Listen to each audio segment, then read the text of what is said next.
Алла тағала өзі Құранда айтады. Біз сендерге алдағы уақытта белгілерімізді көрсетеміз дейді. Мысалы, Фирғауынды да қалдырған кезде айтты ғой, келерге, сенен кейінгілерге бір дәлел болсын деп, сені біз құтқарып, сақтап қалдырдық дейді ғой. Қанша ғасыр өтсе де, иә. Енді 1881 жылы тапты. Мысалы, бұл Фирғауынды. Бірақ Құранда Алла тағала біз сені құтқарамыз теңізі. Және сол қалпыңда сақтап, сенен кейінгілерге біз ғибрат ретінде қалдырамыз. Демек, 19 ғасырдың соңында тапты.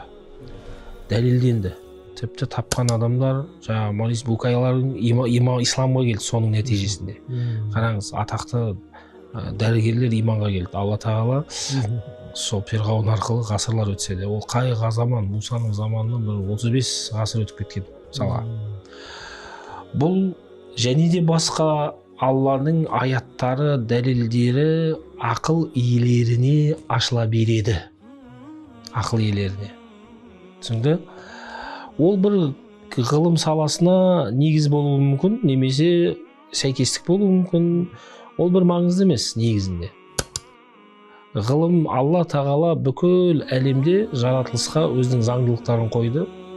Бізге ақыл берді, бізге еркіндік берді. Ғылыми еркіндік берді. Ақылды пайдаланды. Соны пайдаланған қоғам жетістікке жетіп жатыр. Кейін Құраннан тауып, Құранда бар екен деп, олар мүмкін исламға келеді, олар иманын артырады.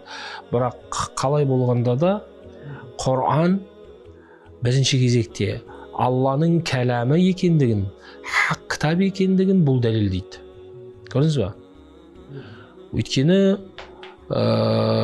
кімнің өзі, Морис Букайдың өзі, мысалға Інжілді зерттеді, ол жердегі ғылымға қарама қайшы келетін тұстарын білді. Өйткені адамның ойынан туындаған дүние болғаннан кейін Құраннан ешқандай қарама қайшылық таппады.